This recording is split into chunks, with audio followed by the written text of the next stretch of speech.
Hello everyone at Waterstones. I'm Eric Carle.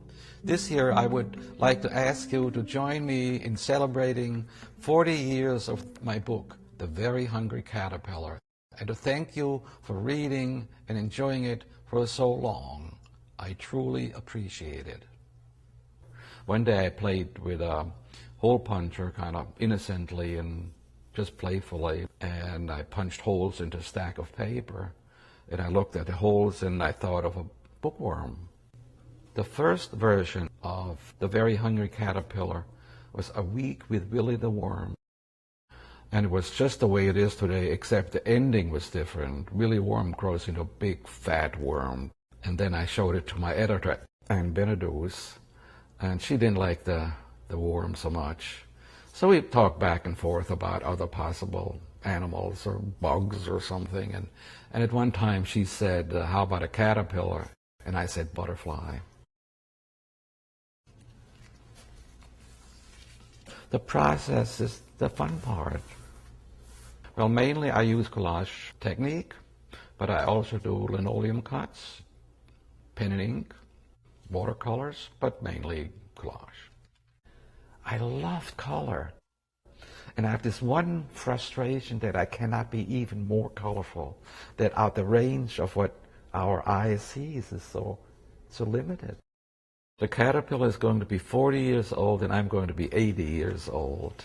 I think, aside from the story, aside from the graphics, you know, the touchable holes and the learning that's camouflaged in there, I think it's a book of hope. You can grow up, fly into the world with your talents. I remember when I was little, you know, I thought I'll never grow up and do what grown-ups do. I'll never make it and so forth.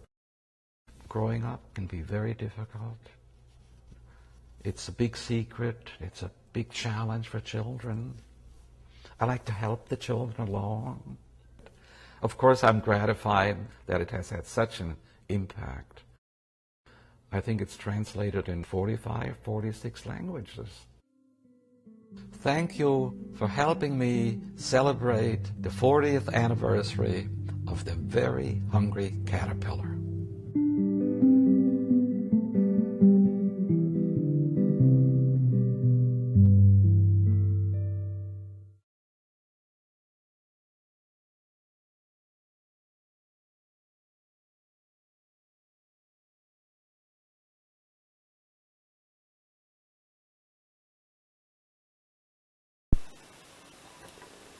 Hello and welcome. We're going to be drawing a butterfly today.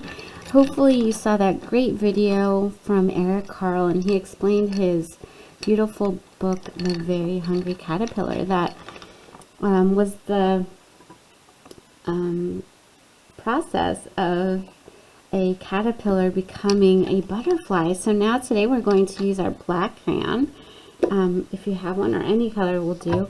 We're going to do the shapes and outline for a beautiful butterfly that you can color in with your crayons or markers or anything that you have.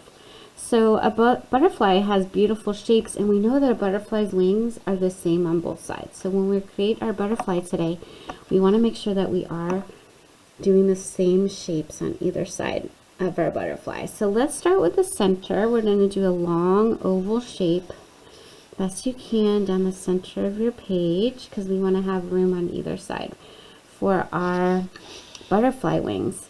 Then at the top, let's go ahead and put a circle for his head and maybe some antennas coming up here. We can give him a little face. I like to do some closed eyes just with some half circle lines at the top. Maybe a smiley face right there. There he is. We can put some lines down his center of his body, just to give it a little bit more detail. And now we get to do his wings. So we're going to start from the center, go out, around, and go back around to the center again. That's a nice butterfly wing shape. It almost looks like a heart, doesn't it? You can really make any beautiful shape that's curved. There's all different kinds of butterfly shapes. I think I shared that with you in a couple of the pictures. So really just be creative with how you want to create your wings. So you're going to do the same on either side, which is a nice art challenge too, that you're making it nice and even in the same shape. Then we get to go in and make some beautiful shapes on the wings of our butterfly. So maybe I'll start with circles. You can do some half circle shapes around that circle. You can really do whatever you want to make your beautiful butterfly. Now remember, we're trying to match up those shapes. So do the best you can to make the shapes very similar on either side. And then going down, I'll do 3 circles. Match those 3 circles. Maybe on this side I'll do a big, almost like a teardrop or a water drop right there to take up some of that space on the wing. And then I think I'm just going to do some lines too. Let's see how that works. Well, it's a good challenge for our brain, isn't it? And then maybe one more shape. Maybe I'll do a triangle right here. And on this side. Okay, so I did my best to make my shapes very similar on each side of my wings. And now I'm going to use my colors to color in my butterfly. I could first go around the edge and then color in so I stay inside the lines.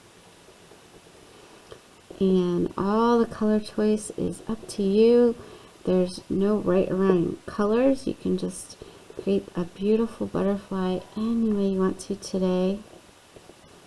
You can create a family of butterflies. You can do small tiny butterflies. You can make really large butterflies. You can make all different shapes and sizes and colors, and this could last you quite a while if you get really creative and think about all the different colors that are in butterflies.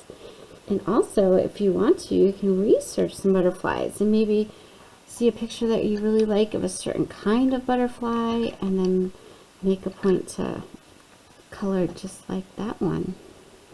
There's a lot of different things you can do with this project. So I hope you have a lot of fun creating. I'm not gonna color this whole thing in because I want to see what you are going to do. I want you to use your own creativity and use your colors to make a really pretty butterfly drawing today with all of your shapes that you know. Thank you for watching and have a great time.